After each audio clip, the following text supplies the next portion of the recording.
네, 이번에 2단원에서는 모집 질서 관련 법규 및 민원 사례에 대해서 공부를 하겠습니다. 이제 설계사가 되시면 보험 모집을 할 때 하면 안 되는 사항들이 있겠죠. 그 사항들에 대해서 공부를 할 거고, 그러한 조항들을 만약에 어기게 됐을 때 어떤 처벌을 받는지에 대해서 공부하는 단원이라고 생각을 하시면 됩니다. 여기 1번에 나와 있는 보험산업의 특성과 모집 질서 확립의 필요성은요, 시험에 나오는 부분은 아니니까 여러분께서 편하게 읽고 넘어가시면 되겠고요. 2단원에 나와 있는 완전 판매 및 불완전 판매 사례부터 좀 눈여겨보시겠습니다. 1번 완전 판매라는 건 어떤 걸 의미하는 거냐면 2번에 나와 있는 3대 기본 지키기를 했을 때 완전 판매를 실현했다라고 얘기를 합니다. 그럼 3대 기본 지키기가 뭐냐? 아까 앞에서 살짝 말씀을 드렸는데 청약서에 자필 서명을 하고요. 그 다음에 청약서 부본, 청약서 사본을 계약자에게 전달을 하고 그 다음에 약관에 중요한 내용을 설명을 하면서 약관을 전달했을 때 요 세 가지를 했을 때 3대 기본 지키기를 했다라고 얘기를 하고 그랬을 때 완전 판매를 했다라고 얘기를 합니다. 밑에 가부터 보겠습니다. 청약서 등의 자필 서명 3대 기본 지키기 중에 첫 번째 자필 서명에 대해서 할 건데요. 자필 서명에서는 빨간색 글씨 부분만 눈여겨보시면 됩니다. 보험 모집자들은 설계사 같은 분들을 말하겠죠. 보험 모집자들은 반드시 보험 계약자 또는 피보험자로부터 직접 서명을 받아야 한다. 그 얘기만 보시면 돼요. 그 다음에 다음 페이지를 넘겨보시면 그러면 자필 서명을 받아야 되는데 안 받았어요. 어겼어요. 그럼 처벌이 어떻게 되나 볼까요? 1천만 원 이하의 벌금 아니고요. 과태료입니다. 그래서 자필 서명 조항을 어기면 1천만 원 과태료 내야 되는구나 라고 이해하시면 되고요. 자, 나에서는 이번에는 청약서 3대 기본 지키기 중에 두 번째 청약서 부분을 전달을 하는데 이 청약서는 누구에게 주는 걸까요? 내 편에 계약자, 피보험자, 수익자가 있는데 세 사람 중에서 계약을 하는 당사자는 누구죠? 보험 계약자입니다. 그러므로 보험 계약자가 작성한 청약서의 사본을 보험 계약자에게 제공합니다. 예전에는 이 계약자 부분이 피보험자에게 제공한다라고 해서 틀린 문제도 있었습니다. 그 다음에 이번에는 거기 아래쪽에 보시면 여기 보험회사 및 모집 종사자는 청약 후에 약관 및 계약자 보관용 청약서를 어떻게 하냐? 서면, 종이나 우편 또는 전자우편, 휴대전화, 문자, 메시지 또는 이에 준하는 전자적 의사표시 중 계약자가 원하는 방법을 확인하여 지체 없이 교부해야 한다. 무슨 말이죠? 그러니까 청약서 부본을 이런 방법으로 전달할 수도 있다라는 겁니다. 그 다음에 이번에는 다를 보시겠습니다. 약관의 전달 및 중요 내용 설명 세 번째 3대 기본 지키기죠. 자청약에서 약입니다. 여기도 역시 첫 번째 줄에 보시면 보험회사 또는 모집 종사자는 보험계약 체결 시 누구에게? 보험계약자에게 약관을 전달해야 한다라고 나와 있고요. 그 다음에 오른쪽 페이지에 가시면 3번에 모집자 실명제 및 상품 설명제가 있습니다. 모집자 실명제는 뭘까요? 자, 모집자라는 건 설계사 나를 생각을 하시면 돼요. 그래서 설계사 나는 여기 첫 번째 줄 보실게요. 보험회사 및 모집 종사자, 설계사 나라고 생각하시면서 이해를 하시면 되시고, 자, 이 모집 종사자는 어떻게 해야 하냐면 보험 계약자에게 제공하는 제반 서류가 있겠죠. 상품 설명서라든지 보험 계약 청약서라든지 보험 증권이 있을 건데 이러한 서류에 모집 종사자 나의 소속과 어디 소속인지 성명, 이름과 연락처를 반드시 기재해야 합니다. 그리고 밑에 또 어떤 내용이 나와 있냐면 다른 모집 종사자의 명의를 이용하여 보험 계약을 모집하는 행위. 자, 이게 뭐냐면 A 설계사가 B 설계사 이름으로 계약 모집을 해서 B 설계사 코드로 처리를 한 거예요. 그러면 A 설계사가 모은 계약이니까 A 설계사 코드로 처리를 해야 하는데 그러지 않고 B 설계사 코드로 처리를 했다라는 거죠. 그럼 이거는 잘못한 거잖아요. 내가 모아놓고 다른 사람 걸로 처리를 했으니 자, 그걸 얘기하는 거고 이걸 바로 모집자 실명제 위반이라고 합니다. 그럼 이렇게 했다. 그럼 처벌이 어떻게? 1천만 원 과태료. 아까 앞에 얘기했던 자필 서명 위반 시의 과태료와 똑같네요. 그래서 얘도 1천만 원 이하의 과태료를 부과를 합니다. 그 다음에 나의 상품 설명제가 있는데 이제 여러분께서는 만약에 설계사가 되시면 고객에게 보험 상품에 대해서 설명을 하셔야겠죠. 그런데 어떤 게 하나 있냐면 여기 지금 설명하지 않아도 되는 원래는 설명을 해야 되는데 설명하지 않아도 되는 계약과 관련된 문제가 하나 나오는데 어느 부분이냐면 여기입니다. 자, 제가 밑줄 그어볼게요. 최초 계약 체결 시 중요 사항을 설명하면 이후 계약 체결 시에도 보험업법에 따라서 설명 의무를 이행한 걸로 본다. 그래서 앞서 처음 계약 체결할 때 설명을 잘 했다면 이러한 조건의 계약인 경우에는 다음번에 건 설명 안 해도 봐준다라는 얘기예요. 자, 그럼 어떤 것들을 설명을 안 할 때 봐주는지를 아셔야겠죠? 첫 번째, 이미 가입되어 있는 보험 계약과 동일한 조건으로 갱신되는 계약. 그러니까 계약의 조건이 똑같다. 그럼 굳이 두 번째 건 설명 안 해도 된다. 자, 그 다음에 두 번째. 이 두 번째가 답으로 나옵니다. 이 문제의 답으로 보실게요. 보험회사와 피보험자 또는 보험계약자 간에 거래의 종류, 기간, 금액 등 가입 조건을 미리 정하고 그 범위 내에서 계속적으로 체결되는 계약. 조건을 정했고요. 그 조건 안에서 계속 체결되고 있기 때문에 이건 굳이 설명하지 않아도 된다라는 거죠. 그래서 요게 하나가 문제로 나오는 부분이 있다. 그 다음에 4번에 보험료 영수제도 가보시겠습니다. 보험료 영수제도는 뭘까요? 회사가 나한테 보험료를 받겠죠. 예, 그와 관련된 설명인데 보험료 영수제도에서도 여러분이 아셔야 하는 부분만 제가 콕 집어서 설명을 드릴게요. 첫 번째 방가로 1번 보험회사는 보험기간이 시작되기 전에 보험료를 받아야 합니다. 이게 원칙이에요. 그런데 특별한 경우가 하나 있어요. 이 사람들은 보험 기간이 시작된 이후에 보험료를 내도 봐주는 사람이 있습니다. 누구냐? 여기 나와 있는 보험료 정산 특별 약정서가 있는 경우를 말하는데 보험료 정산 특별 약정서에 조건을 묻는 문제가 하나 나옵니다. 그래서 조건을 이렇게 외우시는 거예요. 과거 6개월간에 있어서 월 평균 보험 계약 건수가 25건 이상이고 월 평균 보험료가 500만 원 이상인 보험 계약자를 말한다. 외우려기가 너무 길죠. 그래서 일단 이해는 하셨을 거예요. 최근 6개월 안에 월 평균 보험 계약 건수가 25건이고 보험료가 500만 원 이상이래요.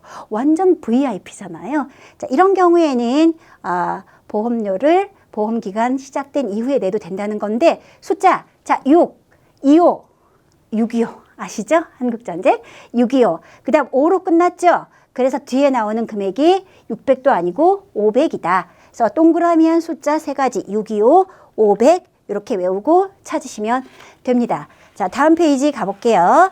그 다음 반가로 2번 맨 위에 뭐라고 되어 있냐면 보험료는 현금 수납을 원칙으로 한다. 그래서 원래는 현금을 내셔야 한다라는 겁니다. 그 다음에 5단원 갈게요. 단계별 설명 의무. 자, 설계사가 되시면 내 고객 계약자에게 이러한 상품이 있으니 보험 상품 한번 가입해 보세요 라고 권유를 하겠지요. 그러면 이렇게 보험 계약 체결을 권유하는 단계에서 꼭 설명을 해야 하는 게 있고요. 그 다음에 이 고객께서 계약 체결을 하겠다고 하는 거예요. 그러면 이제 본격적으로 보험 계약이 체결되는 단계에서 또 꼭 설명을 해야 할 게 있습니다.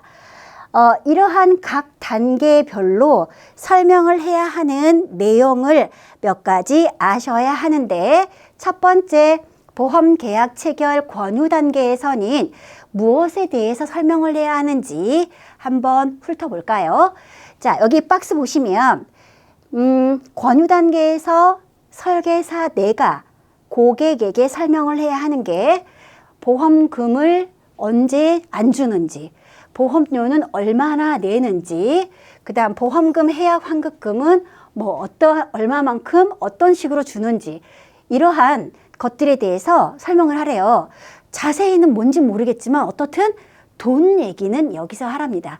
그래서 여러분이 첫 번째로 계약 체결 권유 단계에서 설명하는 건, 돈에 대한 이야기는 권유할 때 미리 얘기를 해야겠구나. 맞죠. 보험료가 얼마고 보험금은 얼마 받으실 거고 해지 환급금은 얼마 받으실 거예요. 라는 얘기는 당연히 권할 때 얘기하는 거죠. 자, 그 다음에 돈과 함께 같이 아셔야 하는 게, 보험계약 체결 권유를 할 땐 고지 의무에 대해서 미리 얘기를 해주셔야 합니다. 자, 이러한 상품을 혹시라도 가입을 하시길 원하신다면 최근 5년 안에 이러이러한 질병이 있으셨는지 미리 고지를 하셔야 합니다. 라면서 설계사가 권유할 때 미리 말씀을 드려줘야 하겠죠. 그래서 권유 단계에서 기억하실 두 가지 설명 포인트는 돈과 고지 의무다. 요거 두 개만 기억하시면 돼요. 그 다음 두 번째 단계, 보험 계약 체결 단계가 됐을 때 이제 본격적으로 고객께서 계약 체결을 하시겠대요. 그러면 설계사가 당연히 보험 계약 체결 단계에서 설명을 해드려야 될 게 있겠죠. 그럼 어떤 것들을 설명을 하냐면 여기 보시겠습니다. 보험 계약 체결 단계에서 설명할 내용들을 보시면, 모집에 종사하는, 보험의 모집에 종사하는 자 누구겠습니까? 설계사지요. 설계사의 성명과 연락처 소속도 얘기하고요. 보험의 모집에 종사하는 자가 보험회사를 위하여 보험계약 체결을 대리할 수 있는지, 그러한 권한이 있는지를 설명을 하라는 거예요.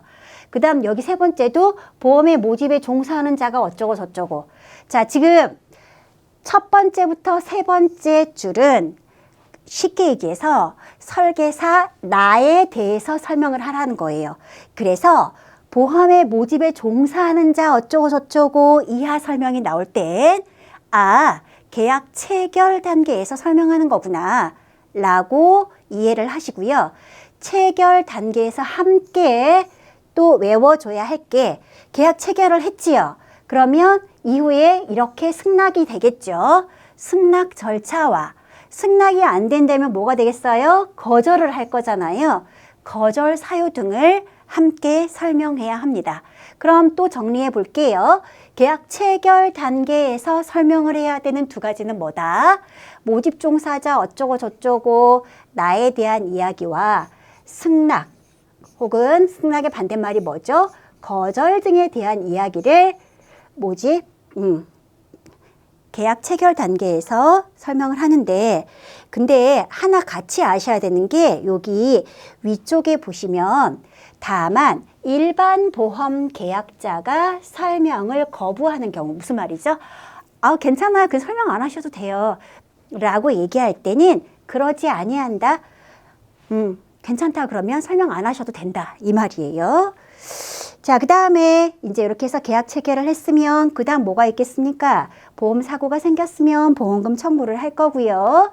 그 다음 보험금이 지급이 되겠죠. 그래서 이렇게 각각의 단계마다 담당 설계사인 우리는 그분들께 설명해야 할 게 있다 라고 보시면 되고, 여기 밑에 나오는 문장들은 다 잘 보셔야 됩니다.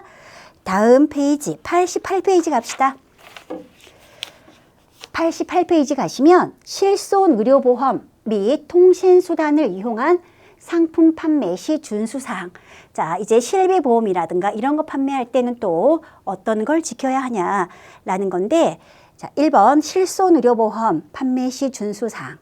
이제 설계사 내가 실손의료보험, 실비보험이라고 하잖아요. 실비보험 판매할 때 지켜야 하는 내용이 뭐냐면, 질병 또는 상해로 입원 또는 통원 치료 시 본인이 부담한 의료비를 보상한다는 것을 설명하는 건데, 여기서 의료비는요, 병원비죠. 병원비는 의료보험 적용이 되는 급여 항목과 의료보험 적용이 안 되는 비급여 항목을 보상받는다는 걸 설명을 해야 돼요. 그래서 가로 안에 보시면 의료비에서 자, 국민건강보험 급여 항목 중에 본인 부담액, 그러니까 의료보험 되는 급여 부분을 얘기하는 거고요. 이것과 의료보험 안 되는 비급여 항목, 이 두 가지를 보상받는다는 것을 설명을 해야 합니다. 시험지에 보시면 여기 비급여가 이렇게 쏙 빠져 있어요. 그럼 틀렸다는 얘기예요. 반드시 급여와 비급여 두 가지 항목을 설명을 해야 합니다. 그 다음에 밑에 줄도 읽어보겠습니다. 실손의료보험은 실제 손해액만을 보장합니다. 그래서 손 보상이라고 하는 거예요. 자, 실제 손해액만을 보장하기 때문에 굳이 두 군데 중복 가입이 불필요합니다. 두 군데 실비보험 가입했다고 해서 내 병원비를 더블로 주지는 않습니다. 그래서 중복 가입이 불필요하기 때문에 여러분께서는 이제 어떻게 하셔야 되냐면, 보험 계약 체결 전에 중복 가입 여부를, 다른 데 보험 가입되어 있는지 여부를 반드시 확인을 해야 합니다. 자, 그 다음에 밑에 이제 중간에 실손의료비 판매 절차가 설명이 지금 나와 있어요. 근데 여기서 지금 앞에 한 단계가 빠졌다고 보셔야 됩니다. 자, 여기서 말하는 절차는 뭐냐면, 고객인 계약자가 나에게 설계사님 저 실비보험 좀 가입하고 싶어요 라고 얘기를 하면, 담당 설계사인 우리가 어떠한 수순대로 그분의 실손의료보험 가입 계약을 하는지 그 과정을 얘기하는 건데, 먼저 앞서서 우리는 이렇게 합니다. 자, 고객분의 가입 설계서를 작성을 합니다. 그래서 바로 가입을 하는 게 아니고요. 혹시라도 이분이 다른 회사에 실손의료보험이 가입이 돼 있는지 우리는 조회를 해 봐야 합니다. 사실 고객분들이요, 본인이 실비가 딴 데 있음에도 있는지 없는지를 모르시는 분들이 의외로 많으십니다. 그래서 이분이 혹시라도 딴 데 실손의료보험이 있는지 먼저 사전 조회를 하셔야 되는데, 조회를 할 때는 그분의 주민등록번호를 입력해서 조회를 하는데요. 우리가 맘대로 주민등록번호를 남용할 수는 없겠죠. 그래서 거쳐야 하는 두 번째 단계가 뭐냐? 고객님의 의료비, 자, 실손의료비라고 생각을 하시면 돼요. 실비보험을 조회하겠다는 조회 동의서를 먼저 받아야 합니다. 고객님, 제가 다른데 실비보험 있으신지 한번 조회해 볼게요 라면서 동의서를 먼저 받는다는 거죠. 그러면 고객님이 동의를 하셨겠죠. 그럼 이제 우리가 그 후에 어떻게 중복 가입 있는지, 중복 가입하셨는지 조회를 해보고 가입이 돼 있다면 결과 안내를 합니다. 그래서 현재 실손의료보험은요, 이중 가입이 안 됩니다. 중복 가입이 안 되는데, 단 예외로 단체 보험에 가입이 된 경우에는 예외적으로 허용을 하고 있어요. 자, 그럼 고객이 단체 보험에 가입이 돼 있다. 그런데 현대해상에 또 가입을 하시려고 한다. 이런 상황이라는 거잖아요. 그럼 어떻게? 조회해 보니까 중복 가입이 돼 있더라. 그럼 이제 설명을, 고객님 어디 회사에서 가입한 단체 보험으로 실손이 가입이 돼 있으신데요. 만약에 사고가 생기셨다면 그 보험사와 현대해상이 나누어서 비례 보상할 겁니다 라고 설명을 하고, 그리고 나서 마지막에 청약서 작성을 합니다. 자, 우리 교재 문제은행에 보시면 이 과정을 묻는 문제가 딱 두 문제가 나오는데, 보통 이제 교육생분들이 문제의 답을 이해하면서 외우실 때 이 5단계를 다 외우시려고 하는데 절대 그럴 필요가 없습니다. 왜냐하면 두 번째 단계 있죠. 의료비 조회 동의서 사전 진고한다. 이게 지금 두 번째 단계잖아요. 요거만 외우시면 두 문제 다 푸실 수가 있습니다. 그래서 요거만 집중적으로 잘 외우시면 돼요. 그 다음 하단에 2번 갑니다. 통신수단을 이용한 상품 판매 시 준수사항. 이건 뭘까요? 보험을 전화나 우편 등을 통해서 판매를 했다는 거예요. 자, 그럴 때 지켜야 할 사항이 뭐냐? 첫 번째 줄, 전화, 우편, 컴퓨터, 통신 등 통신수단을 이용하여 모집하는 자는 보험에 모집을 할 수 있는 자여야 한다.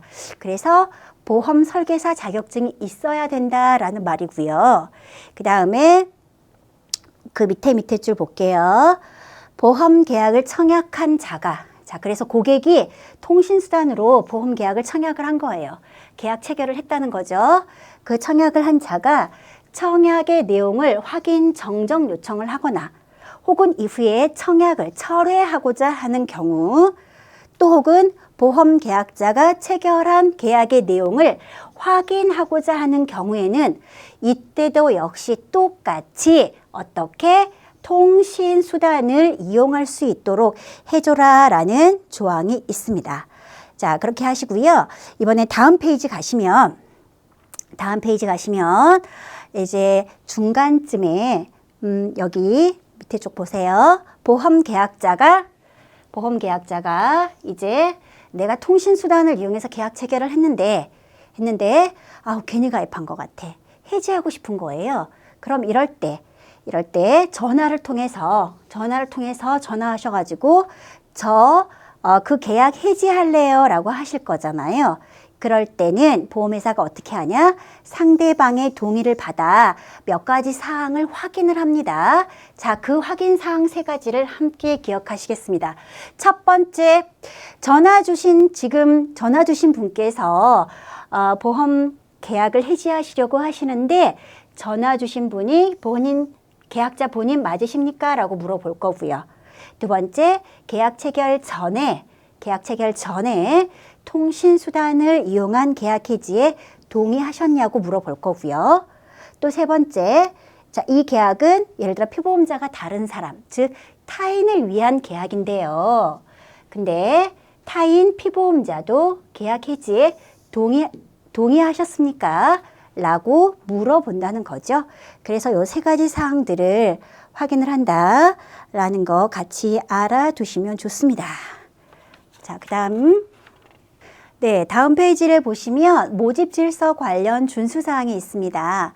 보험 모집을 할 때 어떠한 사항들을 지켜야 하는지를 얘기를 하고 있는데 여기에서는 여러분이 좀 눈여겨보셔야 할 게 어디냐면 밑에 여기 하얀 박스 보이시죠? 단계별로 제공해야 하는 보험 안내 자료에 대해서 얘기를 하는데 우리가 이제 설계사분들이 보험 계약을 모집을 할 땐 모집 단계별로 제공을 해야 하는 서류가 있습니다. 그 중에서 계약 체결 권유 단계에서 제공을 해야 하는 서류가 상품 설명서와 가입 설계서가 있는데 지금 교재에는 설명이 조금 빠진 부분이 있어서 제가 구두로 설명을 드릴게요. 이거는 문제가 딱 2문제가 나오는데 어떻게 나오냐면 상품 설명서, 제가 지금 저기 밑줄 그었잖아요. 상품 설명서를 제공해야 하는 보험 계약은 하고 물어요. 그럼 그때 답이 상품 설명서를 제공해야 하는 보험 계약은 다른 건 안 줘도 되는데 이 계약은 상품 설명서를 꼭 제공해야 합니다. 그게 뭐냐? 보험 기간이 1년 이상이 되는 제법 긴 거잖아요. 1년 이상이 되는 신규 계약, 새로 체결한 계약이란 얘기겠죠. 그래서 보험기간 1년 이상인 신규 계약. 자, 요건에 대해서는 상품 설명서를 제공을 해야 합니다. 그 다음에 상품 설명서 밑에 보면 지금 가입 설계서 얘기는 없는데 함께 기억하셔야 하는 게 문제가 또 이렇게 나옵니다. 다음 중 가입 설계서를 제공하지 않아도 되는 보험 계약이 뭐냐라고 물어요. 그러면 그때 답이 뭐냐면 단체 보험 계약 있죠. 그러니까 회사에서 직원들 단체로 가입해 주는 거. 단체 보험 계약인 경우에는 굳이 한 사람 한 사람한테 가입 설계서를 다 줄 필요는 없잖아요. 그래서 가입 설계서를 제공하지 않아도 되는 보험 계약은 하고 물으면 답을 단체 보험을 찾으시면 됩니다. 그 다음에 밑에 또 아래 박스를 보시면 보험 안내 자료 필수 기재 사항이라고 있죠. 이게 뭔 말일까요? 고객들에게 드리는 보험 안내 자료에 반드시 기재해야 하는 사항이 뭘까? 지금 이렇게 빨간 체크된 부분들을 읽어보시면 일반적인 안내 내용들이 들어 있습니다. 볼까요? 보험회사의 상호나 명칭, 그 다음에 보험 약관으로 정하는 보장에 관한 사항, 그 다음 보험금 지급 제한 조건, 어떨 때 보험금 안 주는지, 그 다음 뭐 해약 환급금과 관련된 내용, 예금자 보호법 내용, 이러한 일반적인 내용들은 반드시 보험 안내 자료에 필수적으로 기재해야 된다라는 거예요. 근데 여기서 여러분이 이제 기억을 하실 건 기재해야 하는 이 내용을 기억을 할 게 아니라 아닌 걸 기억을 하시면 돼요. 아닌 게 뭐냐? 자, 여기 맞는 거 3개에다가 아닌 거 이런 것들을 섞습니다. 보험료 대신 내주는 거, 그걸 우리가 보험료 대납이라고 해요. 보험료 대납에 대한 내용은 여기에 기재하지 않고요. 그 다음에 보험료 할인에 대한 내용도 기재하지 않고요. 그 다음에 보험료 납입 방법, 뭐 자동이체인지 이런 거 있잖아요. 납입 방법에 대해서도 기재하지 않는다. 해서 아닌 거 찾아라 해서 이렇게 3가지가 나오는데 아닌 거 요거 고르셔야 돼요. 근데 너무나 감사하게 아닌 것에 공통된 답이 뭐예요? 보험료 어쩌고 저쩌고 하면 요걸 고르시면 됩니다. 그 다음에 오른쪽 페이지 갑시다. 91페이지 가시면 이번에 특별이익 제공 금지. 자, 설계사가 되시면 이런 것들을 하시면 안 돼요. 뭔 말이냐? 내 고객에게만 특별하게 이익을 제공하면 안 된다라는 내용입니다. 그래서 어떤 것들을 얘기를 하냐면 보험업법상 금지되는 특별이익이 뭔지 봅시다. 첫 번째, 금품 주시면 안 됩니다. 두 번째, 기초 서류에서 정한 대로 무엇을 한 건 잘한 거예요. 근데 얘는 지금 뭐라 그랬냐? 기초 서류에서 정한 사유에 근거하지 않은 보험료 할인. 그 사람만 그냥 특별히 깎아준 거예요. 그러면 안 된다. 그 다음 기초 서류에서 정한 보험금보다 많은 보험금을 주겠다고 했어. 너만 특별히 보험금 더 줄게. 이것도 안 된다는 거고요. 그 다음 계약자나 피보험자를 위한 보험료 대납 대신 내주는 거 나빠요. 그 다음에 대출금에 대한 이자의 대납 나빠요. 그 다음에 그 고객이 내셔야 하는 이자 상당액을 대신 내주는 거 나쁩니다. 자, 이렇게 지금 3줄에 공통된 낱말은 대납이라는 거죠. 대신 내주는 거 나빠요. 자, 이런 것들이 바로 보험업법상 금지하고 있는 특별이익 제공 행위고요. 그런데 고객에게 아주 작은 선물 정도는 드려도 괜찮아요. 그러면 어디까지가 괜찮고 어디서부터 나쁜지 그 기준을 아셔야 하잖아요. 아래 나와 있습니다. 최초 1년간 납입되는 보험료의 100분의 10, 즉 1년 동안 토탈 보험료의 10%와 그것과 절대금액 3만 원 중에 적은 금액은 괜찮습니다. 예를 들면 고객에게 2만 원짜리 상품권을 줬다. 이거는 걸리는 게 아니라 괜찮습니다 라는 거예요. 그런데 예를 들어 5만 원짜리 골프공을 선물했다. 그러면 3만 원 넘어갔잖아요. 그래서 그거는 딱 걸린다 이 얘기예요. 그래서 특별이익 제공과 관련해서는 절대금액 3만 원을 기억하시기 바랍니다. 자, 그리고 그 아래쪽에 또 나와 있는 게 뭐냐면 만약에 그럼 설계사가 특별이익 제공 금지 행위를 어겼어요. 특별이익을 제공을 했다. 그러면 처벌이 어떻게 되는지 아셔야겠죠? 봅시다. 보험업법 제98조에서 규정한 금품 등을 제공한 자, 설계사겠죠? 모집 종사자 또는 이를 요구하여 수수한 보험계약자 또는 피보험자까지 설계사만 처벌하는 게 아니라 계약자나 피보험자도 처벌을 한답니다. 어떻게? 3년 이하의 징역 또는 3천만 원 이하의 벌금입니다. 아까는 1천 과태료였잖아요. 예를 들면 자필 서명 안 하고 이런 거. 근데 이거는 이제 벌금이에요. 벌금이 과태료보다 조금 더 센 처벌이다. 이렇게 감 잡으시면 돼요. 그래서 여기 특별이익 제공은 3년 3천을 외우시고요. 다음 페이지 가볼까요?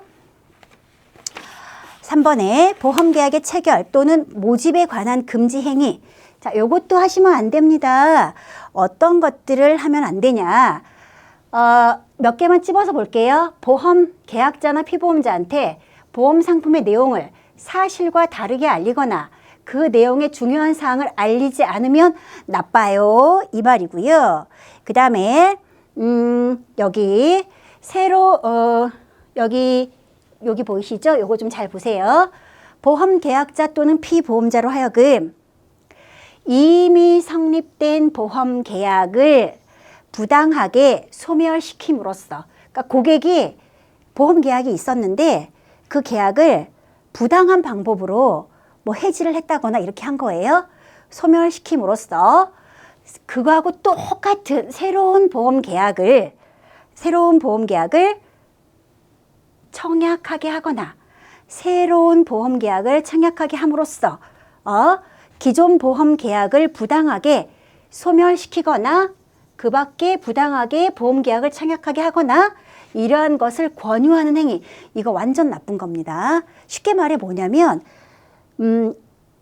다른 보험사에 우리 고객이 보험 계약이 있는 거예요. 근데 그거를 부당하게 해지를 시키고 그거하고 똑같은 계약을 우리 회사에 다시 새로 가입시키는 거.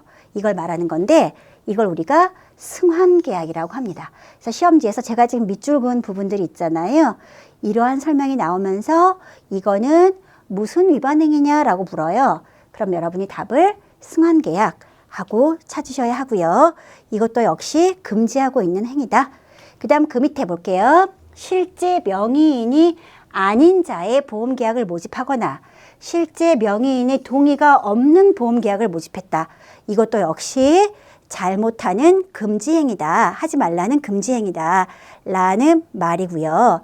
그 다음 그 밑에 보시면 여기 줄 그어진 데 보세요. 보험계약자 또는 피보험자로부터 자필 서명을 받지 않고 어떻게 했냐면 서명을 다른 사람한테 대신하게 하거나 다른 사람으로 하여금 서명하게 하는 행위. 이것도 나빠요. 이 얘기죠. 그 다음 마지막 줄. 다른 모집 종사자의 명의를 이용하여 보험계약을 모집하는 행위. 아까 이게 뭐였죠? 모집자 실명제 위반이었잖아요. 자, 이거 제가 여기서 다른 용어 하나 같이 말씀드릴게요. 그러니까 A 설계사가 계약을 모아서 B 설계사 코드로 처리를 하는 거예요. 그래서 자격이 있는 두 사람끼리 서로 돌려 처리하는 거. 그걸 제가 아까 뭐라 그랬죠? 모집자 실명제 위반이라고 했잖아요. 그런데 자기 실명대로 처리를 한 게 아니니까 모집자 실명제 위반인데 이거는 다른 표현으로 어떻게도 얘기를 하냐면 경유처리다라고도 얘기합니다. 경유처리. 내가 직접 처리하지 않고 돌려서 비설계사한테 돌려 처리했잖아요. 그래서 경유처리다라고도 설명을 하고요. 이러한 것들도 하면 안 되고요. 하나만 더 마지막 줄에 보험 계약의 청약 철회 또는 계약 해지를 방해하는 행위도 나쁜 행위입니다. 그래서 이렇게 했을 땐 처벌이 어떻게 되냐? 1천만 원 이하의 과태료를 부과합니다. 여러분, 우리가 지금 과태료 부과가 몇 번 나왔었는데요. 눈치채셨을까요? 과태료는 거의 대부분 다 1천입니다. 그래서 시험지에서 과태료를 묻는데 얼마인지 모르겠어. 그러면 1천만 원을 찍으셔도 거의 다 맞습니다. 그래서 과태료 나오면 1천 이렇게 고르시면 되고요. 그 다음에 이번에는 밑에 4단원 봅시다. 무자격자 모집 위탁. 이거 뭔 말이냐면 모집 자격이 없는 사람이 무자격이잖아요. 설계사 자격이 없는 사람이 보험 모집하면 되겠습니까? 안 되겠습니까? 안 되죠. 그래서 무자격자 모집도 금지하고 있습니다. 자, 밑에 보시면 보험회사는 보험 모집을 할 수 있는 모집을 할 수 있는 자 외의 자에게, 예를 들자면 나와 있죠? 모집 자격이 없는 자. 자, 그런 자에게 모집을 위탁하거나 모집에 관하여 수수료, 보수 그 밖의 대가를 지급하면 안 됩니다. 라는 거예요. 그래서 이러한 것들도 금지하고 있는 행위고요. 방금 무자격자 관련 문제는 요 사람 한 사람 나옵니다. 모집 자격이 없는 화장품 예판원. 자격이 있다, 없다? 없다. 그래서 여기에서 이거는 어떤 걸 위반한 거냐라고 물으면 여기 3번에 무자격자 모집 위탁 금지 찾으시면 좋습니다. 그 다음에 5번에 금소법 얘기는 설명을 앞서서 드렸었기 때문에 넘어가도록 하겠습니다. 그 다음 6번 자기계약 금지. 우리가 대리점 등록 제한 사유에서 자기 대리점으로 등록하려는 자는 등록을 제한한다 라는 얘기가 있었잖아요. 그때 공부했던 분수 하나가 있어요. 100분의 50. 기억나실까요? 자, 자기계약 금지라는 건 어떤 내용이냐면 자기와 관계된 보험 계약을 전체 보험, 여기 보실게요. 보험 대리점 또는 보험 중개사가 모집한 보험의 보험료의 전체 100분의 50 이상이 자기와 관계된 계약인 경우에는 그것을 금지한다라는 조항이고, 자기계약 금지에서는 다시 말씀드리지만 100분의 50 분수만 기억하시면 되고요. 여기 지금 이 네 줄 있죠? 이 네 줄이 시험지에 그대로 나옵니다. 그러면서 여기만 가로로 뻥 뚫려 있어요. 그럼 우리는 뭘 찾으면 된다? 50을 찾으면 된다. 그 다음 7번 모집 질서 확립을 위한 부당한 모집행위 등 금지사항. 자, 또 뭘 하면 안 된다라고 얘기를 하냐면 세 번째 줄 보험회사와 모집 종사자는 다른 보험회사에 소속되거나 다른 보험회사로부터 모집을 위탁받은 다른 모집 종사자겠죠. 그 모집 종사자에게 모집을 위탁하면 안 된다. 그 다음 계속 읽어요. 그리고 수수료, 보수 그 밖의 대가를 지급하지 못하고 모집 종사자는 소속 보험회사 또는 모집을 위탁한 보험회사 이외에 다른 보험회사를 위하여 보험을 모집하지 못한다. 그래서 내가 소속된 보험회사만을 위하여 보험 모집을 해야 한다라는 겁니다. 그 다음에 5단원에 기타 모집 종사자 준수사항. 자, 모집 종사자들은 또 어떠한 것들을 지켜야 하는지 보실게요. 첫 번째 줄 보험 설계사, 보험 대리점 또는 보험 중개사는 등록을 신청할 때 제출한 서류가 있었겠죠. 그 서류에 적힌 사항이 변경되면 어떻게 해야 될까요? 당연히 신고를 해야겠죠. 그래서 이런 경우에는 보험협회에 이를 신고하여야 하는데, 자, 이걸 위반했다. 그러면 얼마냐? 1천만 원 이하의 과태료. 와우, 또 1천 과태료 나왔네요. 네, 이러한 것들을 위반하면 1천 과태료를 부과를 하는데, 어떤 변경사항들을 대체로 신고를 해야 하는지 신고사항 예시가 나와 있죠. 대리점의 주소가 바뀌었다, 신고해야 되고요. 대리점 대표이사가 변경됐다, 사장님이 바뀐 거죠. 신고해야 되고, 대리점 지점이 새로 생기거나 폐쇄됐다면 당연히 신고를 해야겠죠. 조심하실 거, 여기쯤 하나 더 하고 넘어갈게요. 여기 보시면은 보험회사 등은 보험 설계사에게 보험계약의 모집을 위탁할 때 무엇을 줘야 하냐면 보험 모집 위탁 계약서를 교부를 해야 돼요. 그런데 이러한 행위를 하지 않았을 때도 역시 처벌 어떻게? 1천만 원 이하의 과태료를 부과한다라고 하죠. 자, 여기 신고사항에서요, 대리점 주소가 바뀌었을 때 신고한다고 했죠. 그런데 문제에서 어떻게 나오냐면 보험 대리점 주소가 아니라 대리점 대표이사 집 주소가 바뀌었대요. 대표이사 집 주소 바뀐 건 신고 안 하셔도 돼요. 그건 관심 없어요. 자, 근데 얘는 지금 이런 경우에 신고해야 한다라고 해서 틀렸다는 거죠. 그래서 대표이사 주소는 아니다. 요거는 해당 사항이 아니다. 그 다음에 밑에 보시면 모집 질서, 보험 모집 질서 확립을 위한 노력은 시험에 나오는 부분 아니니까 읽고 넘어가시면 되고요. 그 다음에 2단원 다음 페이지 96페이지 보시면 2단원의 자율 규제가 있습니다. 여기 지금 하트가 큰 하트가 4개나 있죠. 무슨 뜻이겠습니까?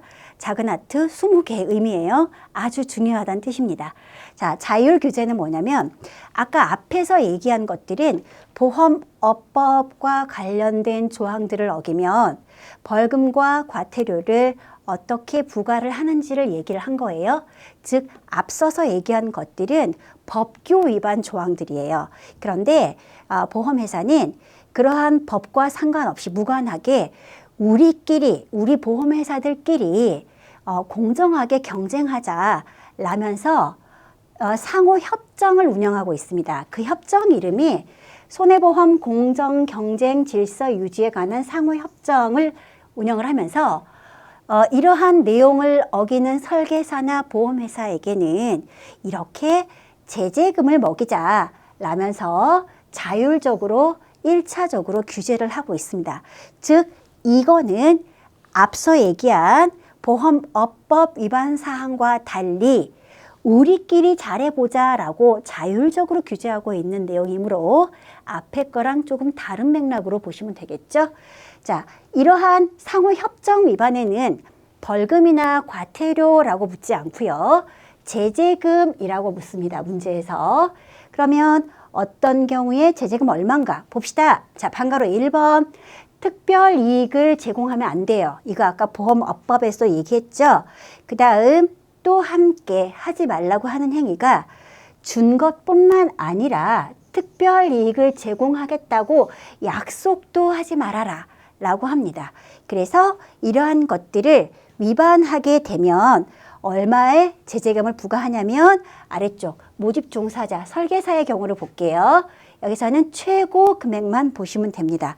그래서 특별 이익을 제공한 경우에 특별 이익 제공입니다. 실례를 들자면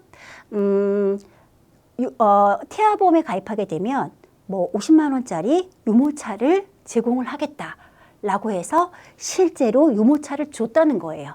그러면 그런 경우에 그 설계사한테 얼만큼의 제재금을 부과를 하냐면 최고 3천만 원의 제재금을 부과를 한다라는 거고요. 그 다음 여기는 뭐냐면 특별이익 제공을 한 게 아니라 아직 안 주고요. 그 앞에 약속까지만 해서 걸린 거예요. 그러면 이건 어떤 경우일까? 유모차를 주겠다라고 광고까지만 한 거예요. 그럼 아직 제공하진 않았죠. 그런데 주겠다라고 약속을 했잖아요. 그러므로 여기에서는 약속 위반은 제재금이 얼마냐? 최고 1천. 그래서 아까 특별이익을 제공한 건, 준 거니까 조금 더 비싸요. 3천. 근데 이거는 아직 주지 않고 약속만 한 단계이기 때문에 조금 쌉니다. 1천. 자, 그 다음에 오른쪽 페이지 하고 있습니다. 오른쪽 페이지 97페이지. 97페이지 반가로 2번 가겠습니다. 보험계약 경유 처리. 경유 처리가 뭐였죠? A 설계사가 모은 계약을 B 설계사 코드로 처리하는 거. 그죠? 다른 말로 모집자 실명제 위반. 자격 있는 애들끼리 서로 돌려 처리한 거예요. 그러면 이런 경우에는 경유 처리 제재금 최고 얼마냐? 최고 3천만 원까지 부과를 한다. 그래서 우리 이제 제재금 같은 경우에는요, 이 3천보다는 사실은 뭐가 더 많이 나오냐면 이게 많이 나와요. 요게 나와요. 그래서 어떤 경우로 나오냐? 설계사가 모은 계약을 대리점에게 처리했다라고 나옵니다. 그러면서 이러한 경우에 경유 처리 제재금이 얼마냐라고 묻는데 답이 최고 1천이거든요. 그래서 사실은 여러분이 제재금을 기억하실 때는요, 이 경유 처리 제재금 3천은 사실은 기억하지 마시고 요걸 기억을 하시기 바랍니다. 요거 최고 1천. 그래서 재제금 문제 중에 조금 특이한 금액이 이거거든요. 나중에 문제를 풀어보시면 아시겠지만 설계사가 모은 계약을 대리점에게 경유 처리했을 때 재제금은 답은 얼마다? 최고 1천이다. 자, 다음 페이지 갑니다. 가시면 4번 보시겠습니다. 무자격 모집 행위가 있네요. 무자격 모집은 아까 뭐였더라? 앞에서 공부한 누가 나왔었냐면 화장품 판매업자가 나왔죠. 자, 무자격은 모집 자격이 없는 사람이 보험 계약을 모은 거예요. 근데 이 사람이 자격이 없으니까 계약 처리를 못하죠. 그래서 누구를 갖다 줬냐? 자격 있는 설계사나 대리점한테 갖다 준 거예요. 그래서 무자격 모집은 처음에 모은 사람이 자격이 없는 건데 무자격 모집의 재제금은 얼마냐? 최고 3천. 같이 외우시고요. 그리고 여러분께서 마지막으로 외울 게 좀 많긴 하지만 하나만 더 같이 외우실게요. 5번에 있는 승환계약입니다. 승환계약이 뭐였냐면 고객에게 기존 보험계약이 있는데 그 계약을 부당하게 해지시키고 그것과 똑같은 새로운 계약을 체결하게 하는 거, 그게 승환계약이었잖아요. 그러면 승환계약을 하게 했을 때 설계사에게는 얼만큼의 재제금을 부과를 하냐. 자, 이거는 계약을 갈아타는 거잖아요. 그래서 갈아타는 건수 한 건당 100만 원, 합해서 최고 얼마냐? 3천만 원의 재제금을 부과를 한다는 겁니다. 자, 여기까지 많은 금액들이 나왔습니다. 그래서 여러분께서 지금 머릿속이 막 뒤죽박죽 되셨을 것 같아요. 이럴 때는 어떻게 하시는 게 좋으냐면 제가 교재에는 안 나와 있지만 앞서 나온 위반 사항들을 이렇게 표로 좀 정리를 해봤거든요. 여러분들께서도 이렇게 표로 좀 정리를 하셔가지고요. 천천히 이렇게 숫자를 좀 비교를 하시면서 외우시는 게 훨씬 더 덜 헷갈리고 외우시기가 쉽습니다. 볼까요? 첫 번째, 특별이익 제공하거나 무자격 모집을 했다. 자, 이게 바로 벌금 처벌입니다. 무자격 모집은 교재에는 안 나와 있어요. 사실은 빠져 있는 부분인데 여러분께서 문제에는 나오기 때문에 외우셔야 합니다. 그러면 어떻게 처벌이 되냐? 특별이익 제공하면 3년 이하의 징역 또는 3천만 원 이하의 벌금. 무자격 모집했다. 1년 이하의 징역 또는 1천만 원 이하의 벌금. 자, 요거 두 개만 벌금입니다. 그러면 밑에 두 개는 뭐냐? 자, 이건 초록색이잖아요. 얘는 과태료인 거예요. 모집자 실명제를 위반하거나, 이게 다른 말로 뭐였죠? 돌려 처리하는 경유 처리 하거나 계약 갈아타게 하는 승환계약 같은 경우에는 과태료 모두 얼마? 1천만 원을 부과한다. 이 벌금과 과태료까지는 이거는 보험업 처벌이에요. 그런데 법과 무관하게 우리끼리 잘해보자 라고 해서 협정을 맺었다고 했죠. 그래서 공정경쟁 질서 유지에 관한 상호 협정을 위반했을 때 위반한 설계사나 보험회사에게는 제재금을 부과한다라고 했습니다. 그래서 자율교제 위반 시의 제재금도 외우셔야 하는데 제재금은 거의 대부분 3천입니다. 그런데 하나 특이한 게 아까 마지막에 말씀드렸던 설계사가 모은 계약을 대리점에게 경유 처리했다. 자, 요거 제재금만 1천이다. 좀 특이하다. 그렇게 외우시면 되고요. 장애인 차별은 좀 이따 나올 겁니다. 그때 같이 또 말씀드리도록 할게요. 자, 100페이지 가보겠습니다.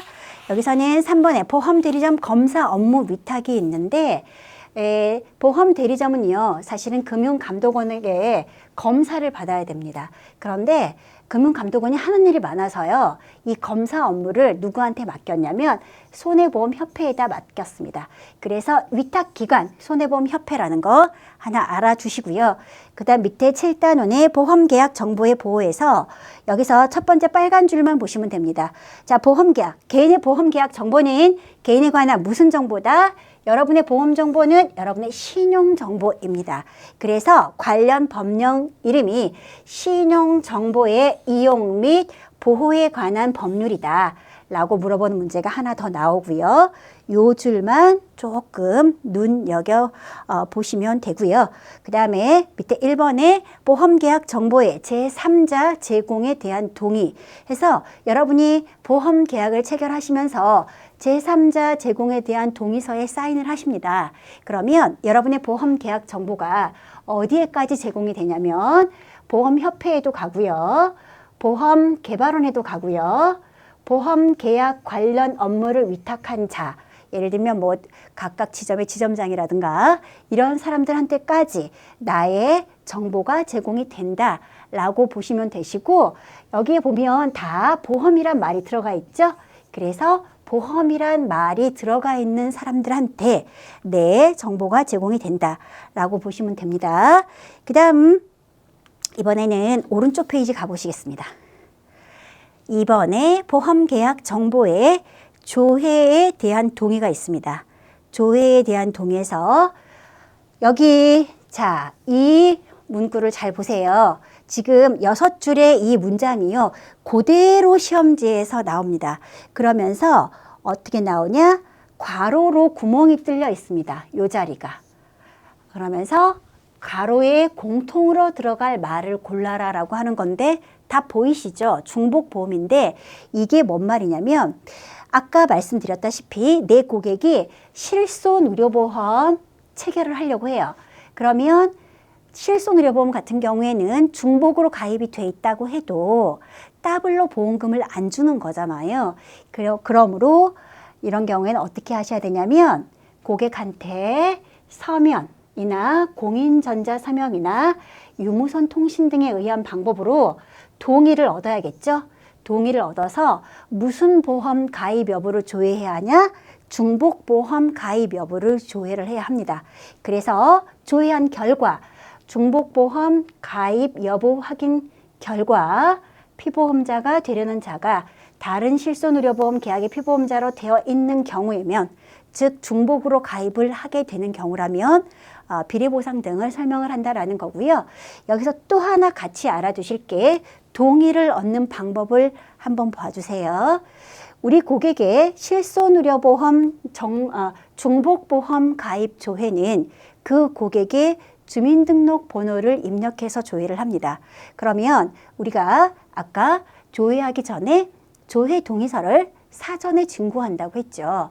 조회 동의를 얻는 방법이 제가 지금 밑줄을 그어놨거든요. 서면이나 공인전자서명이나 유무선 통신 등으로 본인이 직접 동의 기록이 남도록 동의를 합니다. 근데 조심하실 게 이러한 실손의료보험 정보 조회라든가 개인정보 활용 동의 등은요, 안 되는 게 구두는 안 돼요. 구두는 뭐죠? 말로만 그래 내 거 주민번호 조회해도 괜찮아 라는 건 안 된다는 거예요. 개인정보 활용 동의는요, 반드시 동의 증빙이 남아야 합니다. 그러므로 구두는 안 된다는 것까지 같이 알아주시기 바랍니다. 여기 지금 속지 말고 다시 보자에도 나와 있죠. 실손의료보험 첫 번째 거, 실손의료보험 계약 체결 시 보험에 가입하고자 하는 고객에게 중복보험 가입 여부 조회 동의를 얻는 방법은 공인전자서명, 유무선 통신에 의한 방법, 서면, 구두가 있다. 에서 왜 틀렸냐? 구두가 들어갔기 때문에 이 문장은 틀렸습니다.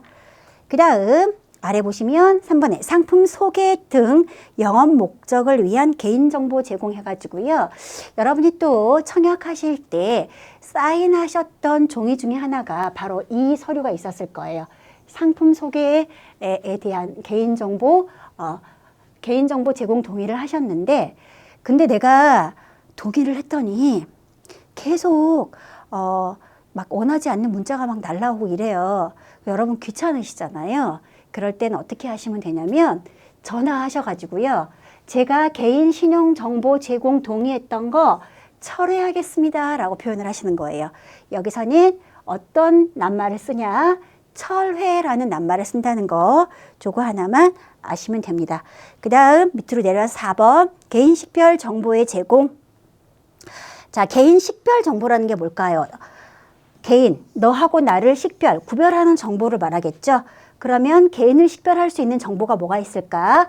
성명, 주소, 그 다음에 주민등록번호, 여권번호, 성별 등 이런 것들이 개인을 식별할 수 있는 정보인데 아닌 건 뭐예요? 취미는 아니다. 왜? 취미 갖고는 너와 나를 구별할 수는 없다 이 얘기입니다. 자, 다음 페이지 가실게요. 5번 개인정보 파기. 자, 내가 이제 설계사인 거예요. 그런데 내 고객의 정보가 더 이상 필요하지 않게 됐다. 그럴 땐 반드시 그 고객의 개인정보를 파기를 해야 하는데 파기를 하는 방법은 다음과 같습니다. 보시면 파일이잖아요. 파일은 어떻게? 영구 삭제를 해야 합니다. 혹은 다른 말로 삭제 전용 소프트웨어를 활용해서 삭제한다 라는 표현이 들어가기도 합니다. 그 다음 두 번째, 기록물이나 인쇄물, 서면, 그 밖에 기록 매체, 종이로 된 경우는 어떻게 하냐? 밭에 또는 소각을 해야 한다. 여기서 기억하실 거는 이건 되게 쉬운 문제예요. 저장한다는 표현이 들어가면 무조건 틀려요.